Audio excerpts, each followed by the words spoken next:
Halo, selamat datang di channel Lutfi Aditya. Sekarang di Jepang hari ketiga. Ini hotel kedua. 2 malam di sini. Nggak bisa ngomong kencang-kencang ya, karena di sini nggak boleh teriak terlalu kencang. Nih kamarnya. Sorry berantakan. Kamarnya, kasurnya lebih enak. Ini ada kulkas, ada microwave. Nah, sekarang kita datang lagi.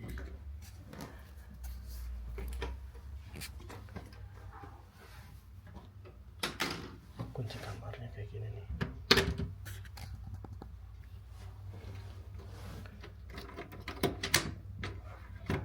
Simpennya di sini. Sudah. Nah, ini tapi tetap kamar mandinya di luar, di sini. Di sini. Astagfirullah. Di sini kamar mandi cowoknya. Mesin cuci ada. Pengering juga ada enggak? Wastafel, sabun lain-lain ada. Yuk, nah nggak boleh pakai sepatu simpen di sini atau di situ. Kita ke Asakusa. Tuh, Asakusa itu di mana? Ini lingkungan sekitarnya. Ya, tuh. Ini kayak perumahan kayak gitu sih. Kan kayak perumahan kayak gitu, jadi lebih sunyi. Rumah tuh jadi langsung pintu langsung ke jalan gitu. Sekarang jam berapa pun, jam 8 ada? Jam 9. Udah telat karena kita tadi sibuk bikin video. Tuh ada mobil VW Wagon pun. Pas banget parkirannya tuh. Pas banget. Hah? Nah, jadi hotelnya tadi tuh harganya 600 ribuan. Yang pertama hotel 500 ribu, yang ini 600 ribu.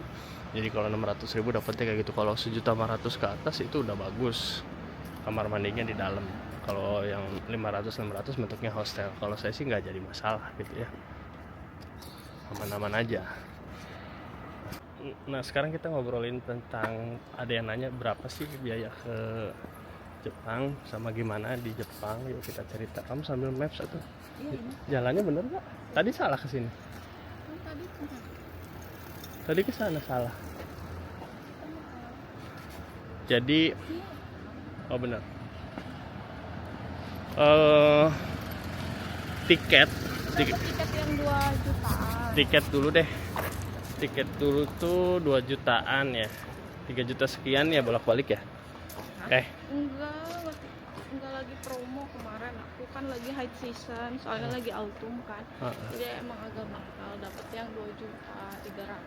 2.300.000. Kalau biasanya tuh 3.400.000-an lah, itu udah bisa bolak-balik. Itu tiket ya untuk satu orang. Nah, biasanya tuh masih itu. Ada promo 3,4 kemarin. Ya itu kan nggak selalu ada promo. Iya, maksudnya kan ini yang termurah gitu sampai yang termahal. Kalau kita dapatnya nggak di harga 3.400.000, 4 juta sekian lah. Terus untuk visa, nah visa itu gratis kalau misalkan kita punya paspor elektronik. Nah paspor elektronik itu biayanya ada sih di websitenya berapa bikinnya. Waktu itu kamu bikin paspor bayar nggak? 1.000.000 berapa? Masa? Hah? Enggak ya, 600.000 ya. Apa itu mau bikin paspor di imigrasi? 6,5. Tuh. Terus visa, kalau visa gratis, tinggal register di website, ngisinya tuh kayak ngisi kita mau daftar Facebook atau Instagram. Nama siapa, terus nanti di Jepangnya di hotel mana, tiketnya berapa, flightnya nomor berapa. Javest di websitenya ada, nanti linknya di deskripsi. Terus habis ngurusin si Javest itu jangan lupa isi juga Japan Declare. Jadi kayak kita mau masuk Indonesia, mau masuk negara pun ngedeclare gitu, kita bawa barang apa, kita lagi sakit nggak. Nah itu isi. Form itu juga isinya gratis. Jangan lupa di print, jangan lupa di save di HP itu. Jadi nanti pada saat di imigrasi itu nanti dikasih lihat, di scan, nanti kelihatan semua sama pegawai imigrasi di Jepangnya. Terus abis itu Bun, biasanya kalau misalkan tiket-tiket yang murah itu tuh transit dulu. Ya. Kemarin kita itu transit di Filipina 7 jam. 7 jam di Filipina ngapain aja? Tidur. Karena pesawatnya malam. Tidur, terus makan, sarapan, cukuplah waktu 7 jam diam di bandara. Bandaranya udah nyaman, tidur bisa. Gitu. Terus tuh hotel ya. Hotel. Yang 600 sampai sejuta lah maksimal. Hotel yang 500, 600 sampai sejuta tuh banyak. Cuman jangan berharap 500.000 itu kayak di hotel di Indonesia. 500.000 hotel di Indonesia tuh udah kamar mandinya di dalam, bagus lah, bintang 3, bintang 4 gitu ya. Tapi kalau di sini di Jepang itu 500.000 tuh hostel. Jadi kamar mandinya tuh sharing gitu. Ada yang di awal itu video ya, sharing. Itu 500 sampai sejuta lah kalian bisa dapat di trip.com, di tiket.com, Airbnb. Jangan pakai yang aplikasi yang T lainnya. Yang rekomendasi 3 itu dari kita. Ada cerita untuk aplikasi yang lainnya itu ya nanti ya. Nah, terus aduh, ini kita sambil jalan ya. Suhunya tadi tuh berapa? 7 derajat? 7 derajat di sini.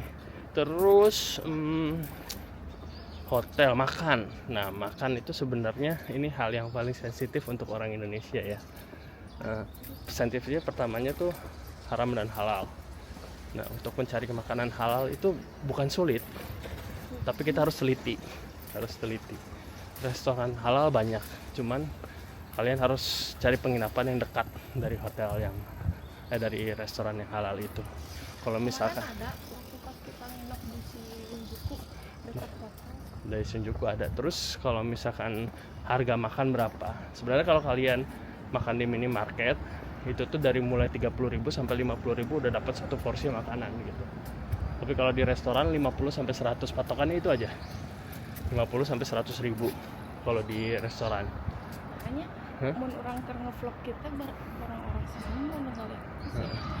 Terus Tuh gawe sih. Terus pada ngeliatin nih ngevlog gak? Orang Jepang. Biasa. Apa di Cina gua. Terus makan ya itu ya. Ya pokoknya 30 sampai 50 itu di minimarket. Minimarketnya ada Family Mart, ada Sevel dan lain-lain. Di Sevel sama Family Mart itu yang paling masuk lah. Paling masuk rasanya dan paling dekat kemana-mana. Ada di mana-mana. Terus itu ya. Itu tuh. Sana. Terus transport. Kalau aku sama istri aku ini itu paling menghindari taksi dan paling menghindari ya taksi lah terutama ya, sama Grab online kayak gitu, soalnya harganya fairnya mahal. Tapi kalau misalkan pakai kereta sama subway kayak gitu tuh lebih murah. Nah, kalian kalau yang ke Jepang itu yang paling pertama itu harus beli kartu Suica. Suica tuh ada 2. Ada yang hijau sama ada yang merah. Sok-sok duluan, Bang. Ada yang hijau sama ada yang merah. Nah, kalau yang hijau itu harus deposit. Cuman masa berlakunya itu 1 tahun. Bun, Suica yang hijau masa berlakunya berapa? Sampai bertahun-tahun lah ya. Nah, ada yang express cardnya yang merah itu berlaku 28 hari. Itu biasanya untuk turis, itu nggak ada depositnya. Jadi kartu yang hijau itu ada depositnya. Nah, belinya di mana? Di setiap train station itu ada kayak kantor customer service kayak gitu. Kita tinggal datang ke situ. Terus ada 2 cara sih, tinggal datang ke situ. Yang pertama datang ke customer service, beli di situ, nanti ditanyain paspor dan lain-lain. Beli, ramah-ramah kok di sini dan bisa bahasa Inggris, tenang aja. Jadi ada rumor mengatakan orang Jepang susah ngomong bahasa Inggris. Kalau untuk yang berkaitan dengan turis itu sudah bisa bahasa Inggris. Tapi kalau rakyatnya, warganya biasanya itu memang sulit untuk berbicara bahasa Inggris. Bukan sulit sih, nggak mau ya, mungkin ngerti mah ngerti, cuma nggak mau. Jadi ngomong nanti dikasih kartu Suica. Itu harganya tuh 350 ya, 300 yuk. Oh, depositnya 500. Deposit 500. Berapa aja isinya? Isinya berapa aja. Jadi kartu itu tuh buat di tap in ke nanti pas masuk kita mau ke kereta gitu. Terus juga ada satu lagi kartu Subway. Subway itu berlaku 3 hari ya. Ada yang sehari 2 hari. Sehari 2 hari 3 hari. Nah itu harganya tuh sama ya, 300 ya bun. 300 yuan 300. itu Subway. Itu juga buat di tap in nanti ke. Aku ininya Nanti saya kasih tunjuk si kartunya ya. Itu. Jadi tadi udah berapa tuh, hitung sendiri tuh. Kartunya itu di deposit 500, isi bebas. Kalau kita isinya 200 ya. Isinya 200 jadi 700 yuan 700 yen per kartu. Terus abis itu makan udah, minum mah, jajan mah ya banyak, vending machine, ATM banyak. Kita bisa ngambil uang di mana aja. Ngambil uang di mana aja bisa. Cuman saran saya mending ya transaksi cashless aja. Karena Mandiri debit bisa, pokoknya ada tulisan Visa bisa, kartu kredit bisa, jadi ya udah pakai cashless aja. Semua bisa kok cashless dalam sektor apapun. Cuman ada beberapa yang di Shinjuku itu resto dia cash only. Jadi ya cash mau bawa aja lah, 2 juta 5 juta. Cash mau bawa aja 2 juta 5 juta itu udah. Lihat sepeda juga ngantri tuh mau nyebrang. Mana-mana harus siap jalan ya, jalan lumayan karena di sini kulturnya itu sehat dan kemana-mana jalan. Jadi orang tuh banyak mending jalan lah, nggak usah bayar karena train station itu aksesnya gampang kemana-mana. Oh iya, terus untuk akses jalur kereta itu untuk awal-awal kita juga bingung. Awal-awal bingung banget, ini naik yang mana, warna apa, jalur apa, JL, JJ atau apa. Tapi ternyata pas sudah kita cuman 1 hari di sini, kita udah bisa ada gambaran lah. Oh ini naik ini, oh ini naik ini, oh ini ke jalur ini di sini. Jadi semua nomor keretanya, nomor gate-nya, nomor logo keretanya itu jelas. Jadi kalian bisa pakai Google, tujuannya kemana nanti ada. Ikutin aja itu. Turun di mana jelas. Terus di setiap stasiun itu tuh punya musik tersendiri khas. Nah itu jadi patokannya itu. Nah itu mudah-mudahan membantu ya. Nanti kalau ada tambahan kita tambahin lagi. Aduh enggak jalan. Ini masih kita ke arah kemana sih? Ini orang-orang tuh berangkat kerja ini.